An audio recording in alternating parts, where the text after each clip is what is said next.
I've been long-hauling for almost 17 years now. Drove everything from a rusty old Peterbilt to my current rig, a well-loved Kenworth W900 I call Maggie. If you've ever spent nights on America's back roads, you know the highways. Got to faces one in daylight, one after midnight. Most of my runs are routine. Rest stops, late-night gas stations, the occasional shady diner with coffee that tastes like burnt rubber. But sometimes the road takes you somewhere it shouldn't. This happened 3 years ago, in early November. The cold had just started to settle in across the plains, and I was on a solo haul from Missoula, Montana down to Ward, a warehouse outside Flagstaff, Arizona. I remember it clearly because it was one of those rare runs where dispatch told me to take my time. The delivery wasn't urgent, and I was ahead of schedule. That meant I could stop more often, breathe a little. I even thought about detouring through Idaho to visit an old friend. That night, I'd pulled off around 8:30 p.m. to grab a hot meal in a tiny diner outside Twin Falls. There weren't many cars in the lot, just 2 pickups and an old RV parked, like it had been abandoned. The waitress was in her 60s, her name tag read Eleanor, and she talked like she'd smoked a pack a day since the 70s. Nice lady though. She kept refilling my coffee without asking and gave me a second slice of pie on the house. While I was settling up, I asked her if there were any truck-friendly rest stops ahead, something a little off the main highway, quiet, where I could get some real sleep. She thought for a second and scribbled something on a napkin. Try Cutters. Pass ain't on most maps anymore, but some of us still remember it. Used to be a scenic lookout for they rerouted the freeway. It's quiet, safe. Lot of truckers used to sleep there back in the day. I'd never heard of it but figured, what the hell, new place? Maybe some peace. She gave me loose directions. Turn off at a cracked service road near mile marker 240. Keep left when the trees get dense, and follow the gravel till the guardrails end. Not exactly Google Maps material, but I've followed worse. I remember, the night was unusually dark, not cloudy, just thick, like the sky forgot to leave a moon out for us that night. I climbed into Maggie, ran a systems check, then pulled out of the diner lot onto the road with Eleanor's napkin folded in my cup holder. I wasn't spooked, not yet. Just felt like another quiet stretch of road. The engine hummed like it always did, and the radio played some old Creedence song that crackled now and then. My headlights sliced through the black, and mile marker 240 finally came up just before 10 p.m. I slowed down, scanning for a service road. Sure enough, just beyond a patch of brush, I saw the turn-off. No signs, no reflectors. Just a narrow path with crumbling pavement and a rusted gate hanging open like it hadn't closed in years. I figured Cutter's Pass was probably one of those forgotten places locals still used and outsiders didn't. That kind of thing isn't uncommon out here.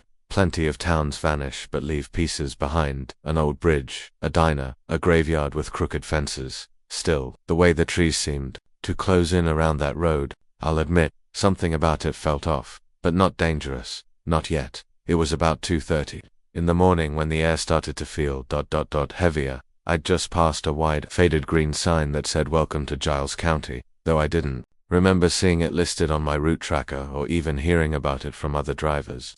GPS didn't chirp or reroute, it just kept quiet. At first I figured I was still half tired, zoning out from hours of open road and caffeine crash. But something was off. The road suddenly narrowed. No more reflectors on the shoulder, no streetlights, just the beam of my headlights bouncing off to tight walls of tree trunks on either side. I glanced at my dash to 53 miles until the next scheduled fuel stop. That should have been a straight run on our 64, but somehow, I wasn't on that anymore. Hadn't turned, I hadn't exited, or at least, I didn't think I had. My CB was quiet, not even the usual late-night background static, just dead air. I tried refreshing the GPS again. It reloaded and this time gave me nothing. The blue route line disappeared and was replaced with that spinning gray wheel. Then the map just froze. Blank. No road name. Just a white screen where the map tiles should be. I let out a nervous laugh and muttered, yeah, real funny. Just glitching out again, but I couldn't shake it. The road I was on didn't look like any major highway, just too skinny. Cracked lanes with old asphalt and thick mist starting to curl around the tree line. It had that look, you know, the kind where everything feels too still. No bugs, no night birds, no rustle of wind, just silence. Then my headlights caught it, a sign. White, wooden, crooked, nailed to a post like something out of a forgotten backroad horror flick. Hollis Bend, 12 miles. I slowed down instinctively, not because I was scared yet, but because it was the first named thing I'd seen in 20 minutes, and I couldn't remember ever hearing of Hollis Bend before. And I've driven nearly every stretch of Tennessee and Arkansas over the past 12 years. I reached for the CB and hit the talk button. Breaker 129, this is Ironhound. Any ears on in Giles County? Looking for confirmation on this route back. Nothing. Just the click of the mic and then silence. I tried again, this time adding, can't get GPS. Road signs look weird. Anybody familiar with Hollis Bend? Over. Still nothing. My knuckles tensed slightly on the wheel. I felt a chill crawl across the back of my neck, even though the heat was still on low from earlier. The air inside the cab didn't feel cold. It felt wrong, thick, somehow, like the kind of air before a thunderstorm, except there weren't any clouds in the sky. I leaned forward and scanned the road ahead. It curved slightly left, then right, like the road itself didn't want me to see too far ahead. I kept driving, but slower now. My eyes flicked toward the mirror's empty black behind me. No taillights, no other truckers. A flicker of light caught my eye up ahead. A small diner-shaped silhouette just beyond the trees, maybe half a mile out. A neon sign blinking through the foggy air. At last I thought, something human, maybe even a phone. But as I approached, my heart dropped. The sign said, Hollis Bencarf always open, except it wasn't open. The building was completely dark. The neon was the only thing lit, and it was only half working, flickering. Every few seconds, like a heartbeat trying to quit. I pulled off to the gravel shoulder beside it, headlights casting crooked shadows across the boarded windows. The front door was shut, chained from the outside. A single red booth was visible through one broken pane, covered in a thick layer of dust. Still, it looked like it hadn't been abandoned all that long ago. That's when I noticed the payphone, standing just beside the building near a trash can and a vending machine that looked like it hadn't been filled in 20 years. I stepped out of the truck, first time I'd been out in over 2 hours, and the cold smacked me in the face like a wet rag. Not freezing, just shockingly dead. No hum of insects, no cars in the distance, just that flickering neon. Crunching gravel under my boots felt too loud. I walked over to the payphone, half expecting it to be busted, but I picked up the receiver and pressed it to my ear. Dial tone. Not only that, but the tone was warped, like it was being played through a damaged speaker underwater, and then something else faint, layered behind the tone, like breathing. I dropped the receiver instantly, backpedaled 2 steps. That's when I heard it bots from inside the diner, a sound, a scraping, like wood moving slowly, followed by 2 soft knocks, not fast, not desperate, just slow. Deliberate. Knock. Knock. I stared at the building. Every window was boarded up tight. I couldn't have seen anything even if I wanted to, but the sound was real, and it came from within. The hairs on my arms stood straight up. I turned back to the cab of my truck, trying not to look like I was rushing, but inside, my heart was sprinting. As I reached for the driver's side door, the CB crackled behind me. Where you headed, Ironhound? I froze. The voice was calm, not friendly, not angry, just watching, observing, as if it already knew the answer. I slowly climbed into the cab and grabbed the mic. My voice was tight, low, just passing through. Got turned round off 6-4, double quotes, silence, then a chuckle, like someone exhaling through their nose with a smile that didn't match. Ain't number 64 out this way? That was it. No other voice followed. I turned the key, and the engine groaned once before roaring back to life. I shifted into gear, headlights cutting through the black like a lifeline. The cafe disappeared behind me in seconds, but I swear, in the mirror, just for a second, I saw someone standing in the doorway. They hadn't been there before. I didn't sleep that night. I wanted to, really. I'd pulled off to the gravel shoulder about 2 miles past the cafe, just out of sight. The rig's engine was off, my coffee still warm in a styrofoam cup. I tried to rest, but every sound, gravel crunching, wind rustling, tree branches, even the hum of crickets felt amplified. A warning. I cracked the door open to let the air in, but the second I did, the CB radio crackled again, just a single click, static, then silence. No message. I snapped it off and closed the door, but the uneasy hum never left. By the time dawn peeked over the pines, I'd logged nearly 3 hours of fitful, jittery dozing. I couldn't shake the feeling that someone or something was watching me. I avoided looking in the mirrors. My senses felt raw. That old cafe kept playing in my mind. Did I actually see someone there, or was it just fatigue? I started the truck and drove on, eyes scanning the road. Every mile passed in an uneasy blur. About 30 minutes later, I came across another sign. One I wasn't expecting.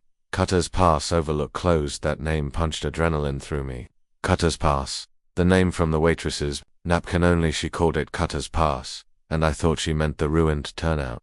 This said Overlook. Something in my gut tightened. It wasn't supposed to be on the main route either. My pulse rattled my chest. I slowed, my internal logic fighting between curiosity and fear. The Overlook was off to the right.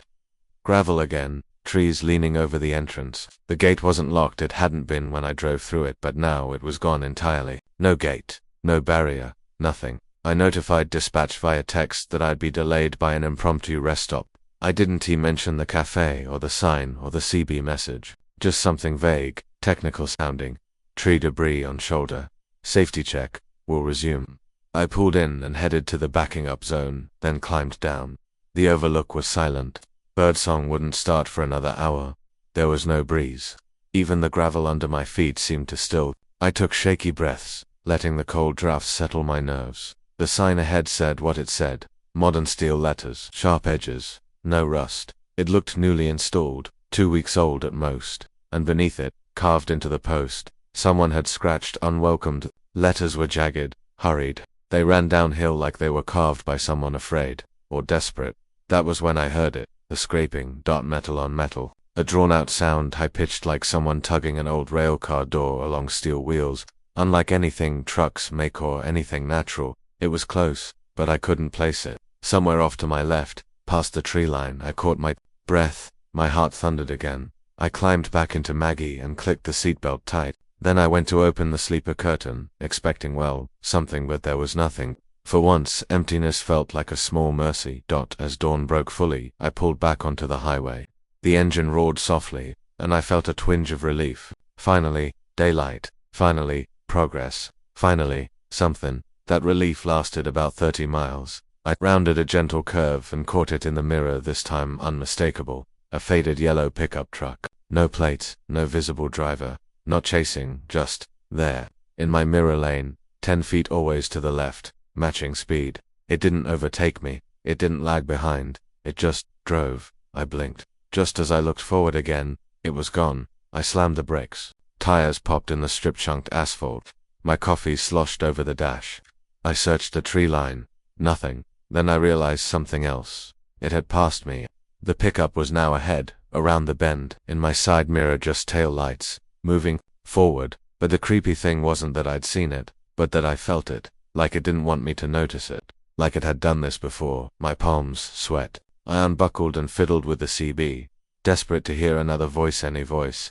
No signal, no static. I apologized aloud, telling myself it was battery interference, or an abandoned vehicle at the side of the road. Something reasonable, but something in me snapped. I decided then I would catch up. I followed the curve, eyes peeled. 20 miles later, I pulled onto a rest area. I took my binoculars, my jacket, my phone signal weak, but my camera app worked. I crept out, careful, scanning there. 15 yards away in the gravel pit, the yellow truck. No driver, empty cab. The keys still in the ignition. My stomach rolled. Why would anyone leave their truck here like that? I edged forward, phone video, ready. My breathing shook. I saw the door move, not swung, shifted, like someone lightly nudged it from the inside. Then the engine clicked. One turn, then two. Then it died again. I backed off. Checked behind me, no one. My pulse rattled my ribs. I clicked record and got within 3 feet. No driver, no fingerprints, just dust. Cold coffee in the cup holder. Glove jostled on the seat. The upholstery wrinkled, like someone had just slid out. Cold sweat pooled around my collar. I backed away, but from the corner of my eye, I saw movement. Shadows beneath the tall pines. Shapes that bent wrong. Too thin, too tall, I didn't want to see them. I bolted. Back to Maggie. Locked everything, fired the rig. I left the yellow truck parked there. 30 miles down the road, I stopped at the nearest cafe. Signal was strong enough to post a lost vehicle. Report. I kept the words vague. Big rig, switched lanes for yellow pickup. Left me skittish. They thanked me and said they'd send patrol. I didn't stay. I drove. For another 4 hours. My eyes burned. My hands hurt. Coffee and adrenaline kept me alive, but I couldn't stop. I pulled over just as the highway climbed into mountain pass elevation. My vision blurred. I rested 15 minutes, rubbed my scalp, whispered to myself they weren't following. At least, not visibly, but my mind was on edge. Every blinking marker looked like the pickup ahead. Every tree looked crouched and waiting. I pulled back to the wheel, gripped it like the only lifeline left, and kept moving. I was halfway through Wyoming by the time I felt safe enough to ease off the gas. Maggie had been growling steady for hours, engine humming like she knew I was running from something I couldn't explain. I hadn't passed another soul in miles. Just open plains, endless two-lane highway, and skies so wide they looked fake. That kind of emptiness it should have brought peace. But instead, it made me feel like I was on display, like something was watching me from beyond the road. I pulled into a small rest stop around 3 a.m. No lights, no other rigs, just a busted vending machine, a crooked porta-john, and a metal bench warped from sun exposure. I shut the engine off, cracked the window to let in air, and sat there with the dome light off. That's when I heard it again, that scraping sound. But this time it wasn't far off or distant. It was near, too near, metal against metal, like a crowbar being dragged along the side of the trailer. It started low near the rear axle and slowly made its way toward the cab. I held my breath and listened as it reached the passenger side door. Then it stopped. Silence. I didn't dare move. Every instinct told me not to turn my head. I just kept staring forward, hands clenched on the wheel, sweat beading under my shirt. Then dash tap, tap, tap, tap. 3. Slow knocks against the glass of the passenger side window. I flinched hard, but didn't look. Whatever it was tall enough to reach the high window of the semi without effort, and from the dull thudding sound, it didn't knock with a hand. It was something heavier, maybe metal. I finally turned. There was no one there. Just the empty rest stop. But the dust on the passenger side mirror had a fresh streak through it, like something had brushed past. I turned the ignition. The engine choked. Once, twice, nothing. Come on, Maggie, don't do this now. I tried again. The lights flickered. The radio blared for half a second. A burst of garbled noise, like someone screaming through a CB channel, tuned wrong. Then silence again. Something was on the step outside the passenger door. I felt the weight of it. Heard the soft groan of the suspension shift under an added load. And then the handle jiggled. Not in a hurry. Not violently. It was trying to open. The door. I reached under the seat and grabbed my emergency flashlight. It was thick and heavy metal casing, military grade. I clicked it on and pointed it through the window. Nothing, just the door, closed, still locked. No figure, no shadow, but then something moved in the rearview mirror. I twisted, pointed the beam toward the back of the sleeper. There, in the reflection of the tiny mirror mounted above my bunk, I saw something standing inside the sleeper compartment. Turned instantly, but the space was empty. I nearly screamed. I threw the flashlight at the back wall, scrambled out of my seat, and lunged for the driver's side door. It opened fast, hinges shrieking. Cold night air rushed in, and I jumped down into the gravel. From outside the truck, I looked back at the cab. All the windows were fogged up. Every single one, except for the outline of a handprint slowly fading from the inside of the windshield. Backed away, heart in my throat, until my legs hit the metal bench. I almost didn't feel it. That handprint didn't make sense. I hadn't touched the windshield, and it was too high for me. It was too wide, too long. Suddenly the cab light flickered on by itself. It stayed on for 3 seconds, then clicked off. I didn't wait to see what came next. I ran to the far side of the rest stop, near the broken vending machine, and crouched down behind it. I fumbled my phone out and finally got 1 bar of service. No internet, but I could dial. I called 911. It rang, and then someone picked up. They didn't say anything, just heavy breathing. Then a whisper, right against the mic. "You saw it." I ended the call. I sat there until dawn, eyes never leaving Maggie. Nothing else happened, but that tension never left. That feeling that if I blinked, it would move. That if I stepped closer, it would appear. When the sun finally came up, I approached the rig. The doors were all closed. Nothing inside. No fog. No handprints. Engine started on the first try. But on the passenger seat, laid neatly like an offering, was a small paper napkin. Written in faded ink. "Cutter's Pass isn't on any map. It finds you." I must have driven for hours after that. Maybe longer. At some point, the forest gave way to open land. The trees thinning out like they were finally letting me go. I didn't look in the mirrors. I didn't care if something was following me anymore. I just needed out. The sun hadn't even started to rise when I rolled into a tiny rest stop with a rusted-out vending machine and a single flickering light above a mapboard that had long since peeled away. There wasn't another soul around. Not even a bird. I parked crooked, slammed the brakes, and just sat there, breathing. I tried calling dispatch again. Still nothing. My phone wasn't out of battery, but the signal bar blinked like it was mocking me. Searching, always searching. I stepped out onto the cracked pavement, legs trembling, My boots felt heavier than they should have, like whatever I'd gone through had physically settled into me. I stumbled over to the vending machine, slapped my wallet against the glass out of habit, then laughed quietly to myself, like a man who'd forgotten what laughter was supposed to feel like. I didn't sleep that morning, or that afternoon. My eyes refused to shut. Every time I even blinked for too long, my mind threw me back into that stretch of road, those twisted trees, and that town that should never have been, the old man, the boy in the back of my cab. That voice dotted didn't make sense, and the more I tried to piece it together, the more my memories seemed to fray at the edges, like trying to hold smoke in my hands. Some details I can still recall perfectly, like the exact shade of yellow the gas station sign flickered into when the power surged. But others, the name of that little diner, the direction the boy pointed, the look in the old man's eyes right before he opened his mouth, gone, like they were never meant to stay with me back in the real world. If that's what this was eventually, I got a signal again. I pulled into a larger town, called Dispatch, and made up some crap about hitting a deer and blowing a tire. They didn't question it. No one asked why my logs skipped half a night. Maybe they didn't want to know. I didn't go home right away. I took side gigs for a while. Anything local. No night runs. No cross-state trips. Just daytime hauls and familiar roads. If a GPS didn't show me every step of the way, I didn't drive it. And that map I had in the glove compartment, the old, folded up one with coffee stains and the route scribbled in Sharpie, it's gone. I swear I didn't throw it out. But one day I opened the glove box and it just wasn't there, like it had never existed. I tried to tell someone once, another driver I met at a truck stop outside Nevada. We were swapping weird story shadow people on overpasses, phantom hitchhikers, the usual campfire nonsense. I told him a piece of mine. He just looked at me, didn't laugh, didn't nod. He just said, "You ever check if that place is still there?" I didn't answer. Curiosity is a dangerous thing. Weeks passed, then months. I convinced myself it had been a hallucination.